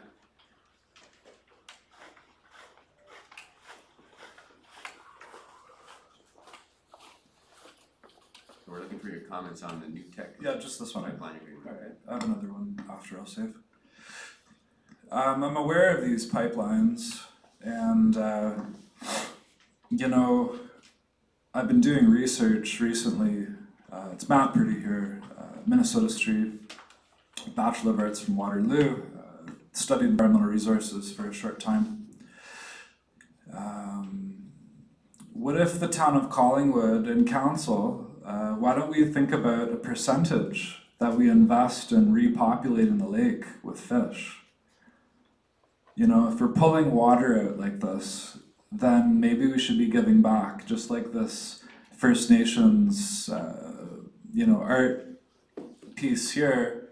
We're starting to try to remind ourselves that pure extraction of resources is limited, especially when it comes to how we're giving back to the environment. I've always wondered about Collingwood's position with this lack of knowledge of this region, especially for migratory species, for food species, like trees that are removed that should be replanted like food species. We have a responsibility. I think, why don't we take a little bit of money from this and set this up, and we try to invest ourselves into fish rehabilitation in the bay. This is a significant amount of money, and it's good because I know with our water treatment facility, it's aging. And compared to the stats, I think the paper said something about 33,000 people by 2030. Collingwood is definitely increasing in size. Like, we know that, and there'll be pollution always associated with it.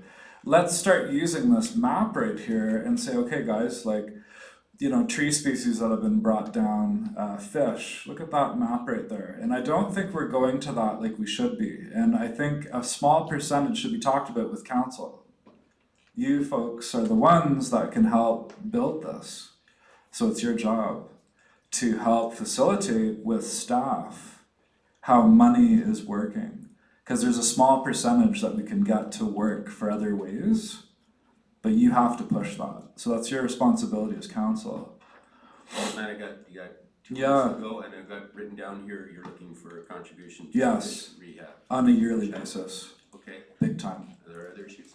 I have an idea for the past project, but that stands out because this year the salmon was a huge population in the rivers. I saw quite a bit of fish in the rivers this year, but that doesn't guarantee anything. And at the same time, water quality, as engineering does an amazing job, but you know what? Let's think about giving back to the ecology in the bay, and let's take a small percentage of the profit and put it into a company that creates jobs in the environment and putting fish into the water. We see that, we know that, we take the quantity, we say, look guys, look what we did.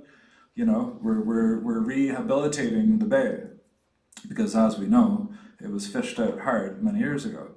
There's a little bit left, but things are changing, guys. And I think we need to think about that. So fine, let's profit from this, but why don't we invest back to the I bay? think you might want to speak to the next item on that, because this is cost recovery, this is cost sharing, there's no. Oh no, it's good, it's So good. you want to, I take your point, Yeah, and you might small want to raise percentage. this under the leveraging of the funds. Oh, is that the next one? That's the next one, Alright then. okay? Okay. Good, thanks, Matt. Come on back, Brian. Any other comments from the public? Seeing none, then we've got Brian back, and I will look for a mover and seconder on this item from, so moved by Councillor Hamlin and seconded by Councillor Doherty. Questions or comments for Brian on the term sheet? Councillor Burke. Thank you, Mayor Saunderson. Just two quick ones on the pipeline, where it says valuation of the asset, 2014 was 6.13. Will there be an updated appraisal on it, or? That's part of part of the process. Yeah, that's part of the process. And then my second question was under number 13, New Tech and Collingwood will jointly develop a governance structure. I guess it's premature because of the negotiations, but can you tell us what you'd like it to look like, or will we see what it looks like before it's approved? That will be part of the process, through your worship, to the councillor.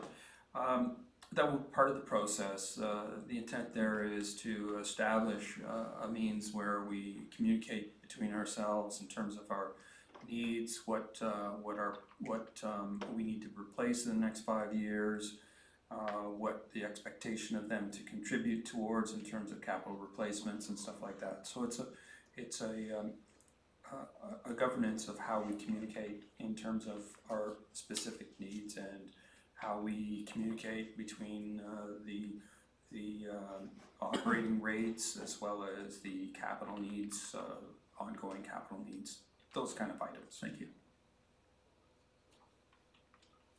Other questions, Councillor Doherty? Thank you very much, Your Worship, through you to Director McDonald. What is the value of the 18.5%? Is that the 6.13 million, or is it 18.5% of 6.13 million? The value has yet to be determined. The 6 million was an amount that was established a few years ago through our financial consultant, and we'll be reviewing that. That's the value of the 18.5%, not the entire.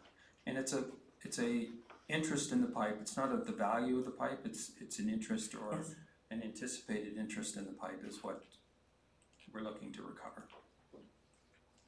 Thank you. And a second question through you. And actually, Mr. Fryer did allude to a question that I had. Would the water, if assuming that we were to move ahead with an agreement where New Tech would be entirely responsible for and accountable for the distribution of water, and they would earn revenues coming from the pipeline, would that distribution be retained within the Nottawasaga Valley watershed? In terms of Nottawasaga Valley watershed, certainly that was an issue that came up before. I don't know that it's enshrined in the agreement, but that's something that we would look at. And it's not necessarily the Nottawasaga Valley watershed, it was the Georgian Bay watershed. So there's a bit of an issue over whether it was just within Nottawasaga or whether it was included as part of the Georgian Bay watershed, which is Lake Simcoe, flows into Georgian Bay. But none of that was in the previous agreement, but we can look at that aspect of it. Thank you. Councillor McLeod. Through you, Your Worship, to Director McDonald, just a couple of questions. So, under the terms that we're looking at right now, New Tech can take the water that it buys from us and sell it at any rate that it wants to, even at a massive, massive profit if it feels like it. And we don't get a chunk of that. We get what we get. They purchase the water from us that we put into the pipeline, and they can resell it. They haven't resold too much of it so far. So in terms of huge profits, I don't know that that's something that could be anticipated. The reason I ask this is that there's some municipalities who are dealing with companies like Nestle and water taking from aquifers and stuff, and is there some provision that we could put into a deal that New Tech couldn't make a deal with Nestle to sell our water? Go ahead, Brian. Sorry, the agreement is with respect to us selling them water. We do not have controls over their resell of the wire or their selling the water. It's communities along the way that would have interest in acquiring the water, ESSA, Clearview, Nottawa, Stainer. Those communities along the pipeline are the ones that would have an interest in accessing that water. I guess, Mayor, for clarification, I think the question is the water for municipal use once it leaves our boundaries, or could it be used for commercial uses? Like to be sold to a water bottler, is there an answer to that? It's for municipal use. Municipal, so it can't be used to sell to a retailer, it's only to be used by other municipalities to service their residents. That's part of the agreement that is in place currently. That's my understanding, is that correct? Thank you. I have one more question as well. If in some dystopian future we have trouble with the amount of water that we can secure, and I guess I know this is pie in the sky, but would there ever be a time that New Tecumseh would have jurisdiction over Collingwood's water insofar as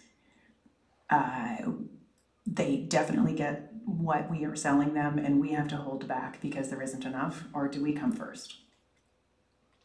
The expansion would be made based on their needs and our needs. So they're paying for that allotment that they would need, and we're going to pay for our allotment. So in terms of our needs and their needs, the amount of water that we're anticipating expanding would be based on how much they contribute towards and how much we contribute towards. So there wouldn't be an us or them. They're going to be contributing towards their 33,500, and we're going to be contributing towards our 31,000 that we require. So I don't see that as a likelihood.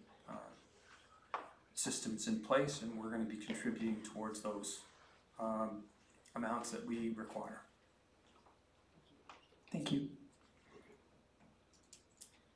Through your worship, the only point I'd make is just to emphasize what Director McDonald said, is that this will be based on pre-planned capacity. So a big part of the agreement will be how much they need and how much we need, and on that basis we'll facilitate plant expansion. So the ability to draw down an inordinate amount which is not reflective of what they need would be difficult, because this will be based on pre-plan and pre-capacity.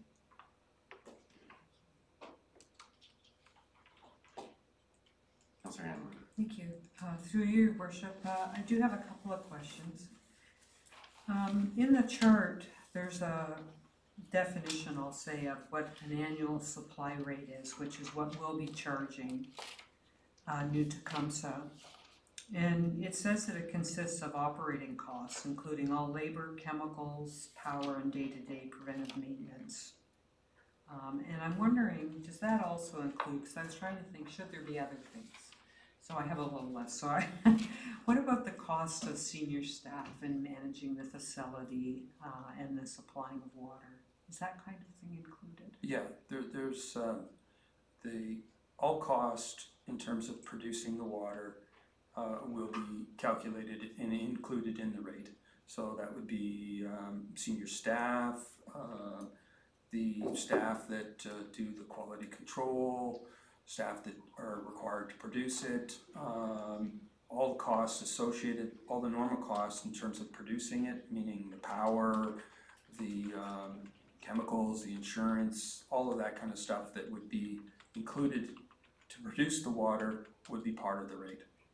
And as part of that, you mentioned insurance. The one thing on my mind is, and I guess maybe we'll hear about this more at our next training session, but do we have liability insurance as councillors for our duties? This is through you, Your Worship, to our CAO, but is there a cost for liability insurance we should be including in this as well? CAO, this could be part of our Wednesday training, but yeah, we have individual responsibility. My understanding for clarification is that we are responsible for the water to the Poplar Side Road pumping station, and beyond that, it's the New Tech's responsibility. That's correct. My question was whether there's liability insurance specifically for councillors, and if there is that kind of cost also shared? So I don't know if it's shared, but we certainly have the liability insurance. it's a big liability for council members. We have ultimate responsibility for the drinking water. Okay. And maybe this is a question for when this comes forward, if you could let us know if we're also sharing that cost? Or do you know the liability insurance? I'm not sure about the liability insurance. Liability insurance of our councillors would be cost for the town. It wouldn't be cost that is attributed to the water system.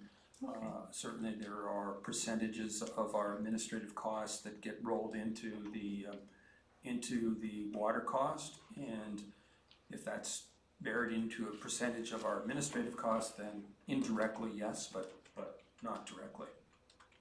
Okay, my next question is, there's a mention of the carryover of existing agreement provisions, and one of them is the integrity of the railway corridor lines, which are now owned by the County of Simcoe. Can you explain to me what that has to do with the water? So the old agreement had a number of clauses that protected our rights within that corridor, and some of those rights are not necessarily included within the easement documents that the county have, and we just want to have, if it's a collective or an agreed between the two parties, that we want to make sure that any of those clauses that were in the agreement, that if they're not covered in the easement documents, we'll have a discussion with the county. Okay, thank you. My next question is, I am anticipating this will be a lengthy agreement that comes forward to council for approval ultimately. Do you see it possible that we could see the agreement at least 2 weeks before the date it would come to council? That's possible. Okay. And my last, thank you. My last question, I hate doing these Monday at noon. I can't read that fast. Okay, my next question is my last question. I'm sort of curious about, I noticed, it seemed to me that the structure of this agreement is that Collingwood is being a very good, I'll say, public citizen, and we are sharing the costs equally and doing everything equally. But then once it leaves our borders, New Tecumseh has its own decisions to make as to whether to resell that water. And on one side, I guess I see that makes sense. But I do look, and I guess this is along the lines of what was mentioned a few minutes ago. I'm a little worried that we have some municipalities, for example, I'll say in York region, that are relying on aquifers. I just throw this as a wild example, not that it's accurate, but that are relying on aquifers, and you know, the day may come when they're going to need water. And we're on Georgian Bay, and we do have access to water, and we have a good facility. And if we come to the stage where New Tecumseh is reselling our water at, you know, huge margins to municipalities that are in dire need, should we have the ability to revisit, you know, the costs at which we're selling this water?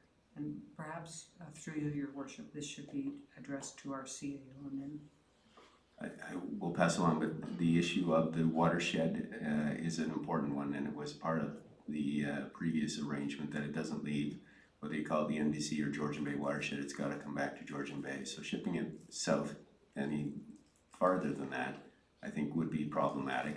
And I think also that the growth plan numbers and the capacity that we've been dealing with would be keeping the water in the municipalities between here and New Tech. And if they were putting it beyond those boundaries, they would be doing it at the expense of the other municipalities. So these capacity rates are locally driven. So there would be implications that way. Having said that, I will pass it along to the CAO. Thank you, Your Worship. I guess the only point I would make is that this is an agreement that we're trying to ratify between two public entities, two municipalities, both of whom I think we expect to act in good faith. And this agreement we're hoping also will be administered in good faith. The way the capacity is calculated, there are checks and balances in there to ensure that whatever is being requested by New Tech is in keeping with their needs.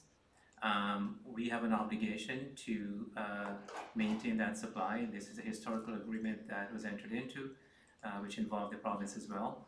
I think there are enough checks and balances between both corporations to ensure that this agreement is implemented in good faith. I mean, the way we approach this renegotiation between Director McDonald, myself, and our counterparts in New Tecumseh to ensure that it's a win-win for both municipality. And I think what we have presented here today is in that spirit, and I think that that achieves it. I understand some of the concerns expressed by members of council, but I guess I can provide you with some assurances that there is enough goodwill and checks and balances in here to prevent the commercialization of Collingwood's water once it leaves our municipal boundary. Thank you. Those are my questions. Councillor Madigan. I have one very, very brief question, and I don't know if it'll affect us, but I just want to bring it to the attention of the public. So New Tech is recently, as of February 8th, 2019, has applied to the province to wipe the debt. So in 1999, the initial debt was 11.1 million, and now it has ballooned to 42.5 million.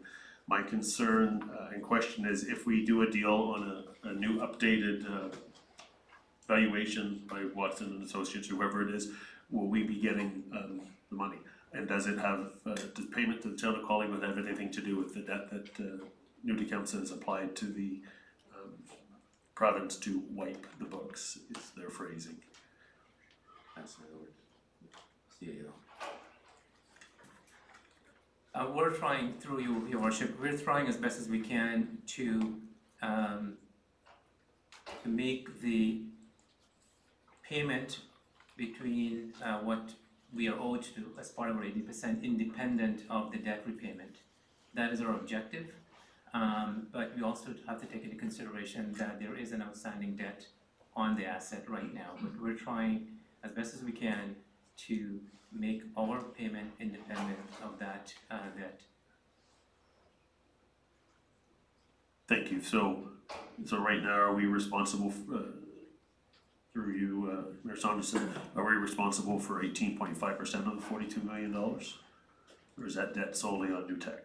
No, we're not responsible for that. It's a complicated agreement because there was a governance body in place, and Brian can speak to this, that's where the debt reside with NTIS. That's correct, through your worship. Our 18.5% is interest in the pipe, not ownership. So it's interest in the pipe. We do not own the pipe. The pipe is owned by NTIS, which is an independent body of New Tecumseh, and the debt is associated with them and their dealings with the province. Our interest, our agreement, our 1990 agreement is an interest in the pipe, not ownership. Excellent. So a smile the next time you say we're not hooked on that would be awesome, because it made me worried for a second. Okay, good. So it'll be an independent purchase to the town of Collingwood when we do this, and we won't be held responsible for the debt of our partner to the south. Good. Thank you. I'm going to call the vote. We've had good discussion on this. So all in favor of the recommendation? That is carried unanimously. Council, I'm going to suggest that item 5.5, report T 2019-01, asset sale proceeds, that we consider the report reviewed here so that we can deal with it at the next council meeting. But given that we have an upcoming council meeting and a public meeting, and we are slated to start at 5 p.m., I make the suggestion in the interest of time so we can stay on schedule. The other alternative is to adjourn the SIC meeting and come back after council. And we have an in-camera session after that. So in the interest of the public aspect of it, those are our two alternatives, and I would suggest we do the former, which is just treat the matter as dealt with and then deal with it on Monday at council. Oh, okay. So the alternative then is to receive the staff report on Monday at the council meeting? Oh, okay. That makes makes even more sense. So we're gonna bump this item from this SIC meeting, we'll put it on the council meeting, we'll receive it at the council meeting, and then it can be dealt with at the following council meeting. So that being said, then I will ask if there's anyone in the crowd that would like to make a public delegation on any of the matters discussed tonight. Mayor Saunderson, if I may have just a quick question, are we gonna vote on the other part of 5.4? 9.4. One that we just did, the Was- recommendation, but then further that?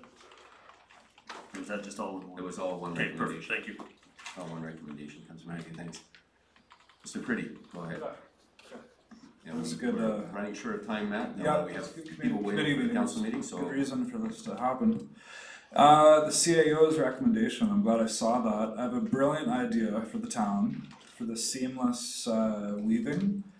The smart TV I see at planning and Parks and Rec is a really good tool for when people are coming into that office. And it has an MP4 running storyboard of like current plans and current like approved developments, this kind of thing. What about staging that in places like the town hall, the economic development center, the fire department, like you said, if they're taking more permits, 10th Street? That might be a nice way to seam together the updates and things going on in town, approved or pre-approved, ideas that could just be kind of presented, you know, in a way that it excites people as well. We could look at past successes like special events, these types of things. If we invested a bit of money in that, and our IT department could man that, keep it going, and it just tell a story to people that are dropping into offices, you know, to see what is happening. Just wanted to forward that idea to yourself and IT. Good. Thank you very much, Matt. Okay, that brings us to the end of the agenda, so I'll look for a motion for adjournment. Councilor Doherty, all in favor? So the SIC is adjourned. We will take a